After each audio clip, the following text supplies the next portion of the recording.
भाई कई लोग कहते हैं बेटी की विदाई में सबसे ज्यादा माँ रोती है, पर शिव महापुराण कहती है बेटी की विदाई में जितना बाप रोता है शायद उसके बराबर कोई नहीं रोता होगा, क्योंकि बेटा माँ को प्रिय होता है और बेटी, अरे बोलो तो, बाप को प्रिय, बाप को प्रिय है।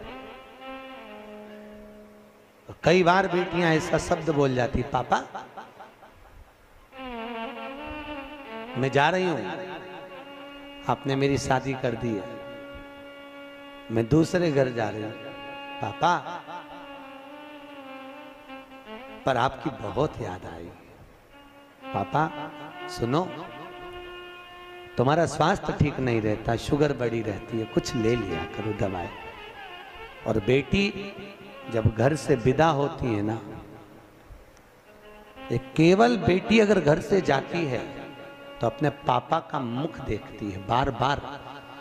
लोग कहते हैं गाड़ी में बैठने से पहले विदाई के समय पर बेटी घर को नहीं देख रही है, पिता को देख रही है, और फिर घर को घूम कर देखेगी, मम्मी से कहती मम्मी मेरी विदाई हो रही है।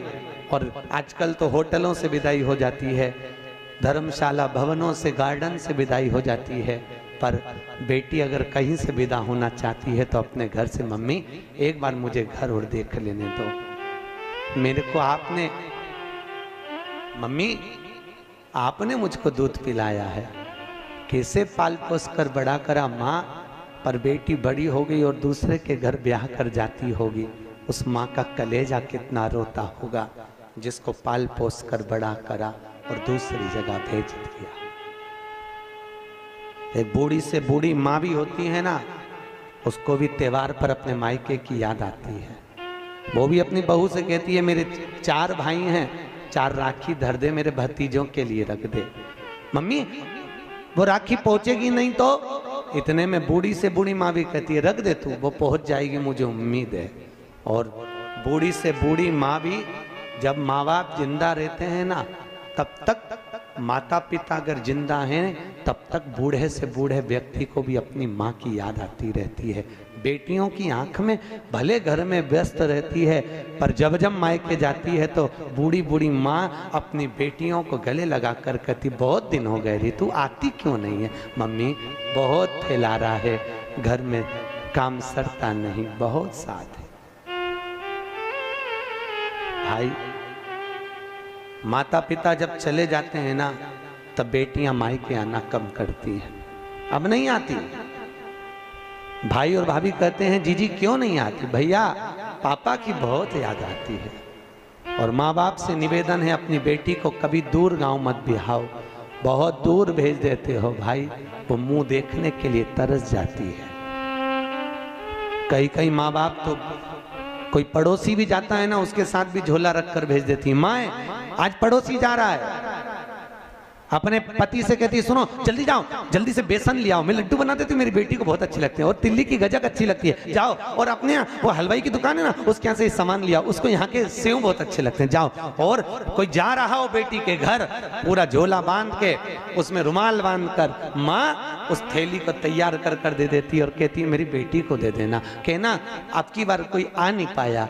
और बेटी को जब वो देता है ना तो बेटी सबसे पहले पूछती है काका जी आप आए, मेरे पापा कैसे हैं, मेरी मम्मी कैसी है? बेटी का सबसे पहला झोले पर विश्वास नहीं, संबोधन बेटी पर।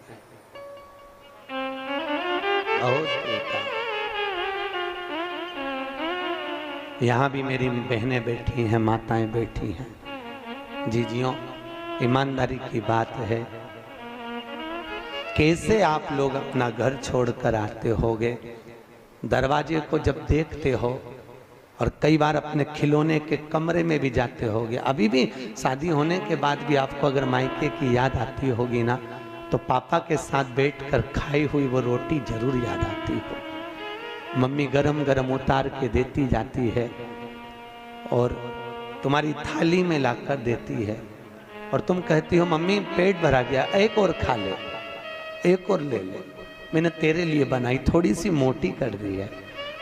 तुम्हें याद आती होगी माँ जो पतली पतली दाल बना देती होगी एकदम पानी जैसी, क्योंकि जब तुम थे तब उसकी परिस्थिति नहीं थी। ना जाने किस परिस्थिति में तुम्हारा विवाह करा होगा, कैसे परिणा कर भेजा होगा। रात रात भर माँ बाप भी जगते रहे तुम्हारी शादी के समय पर, और बाप ने अपनी पत्नी से कहा जो जो उसको अच्छा लगता है उसकी पेटी में रख दे, उसकी अटैची में रख दे। सुनो, उसको थोड़े से कोई फ्रिज कोई कूलर दे दे, तो पैसे नहीं है, मैं कर्जा कर कर ले आऊंगा, उसको दे दे। कोई माँ बाप बेटी को विदा करता है, क्या नहीं दे साहब, उसने अपने प्राण तक निकाल देता है, सब कुछ दे दिया। बेटियां पूंजी है साहब, धन है, बहुत बहुत पूंजियां है। कैसा परिवार। माँ सबसे पहले मायके में भोजन करती थी और यहाँ सबको खिला देती है, आखिरी में 2 रोटी लेकर बैठती है ना, तब याद आती मम्मी तू सबसे पहले खिलाती थी, आज कोई पूछने वाला नहीं। आज बहुत याद आती है तेरी रोटी की माँ, और बहुत याद आती है माँ, तू तेरे द्वारा दिया हुआ मेरा ज्ञान, माँ कभी तो आया कर हमको देखने के लिए,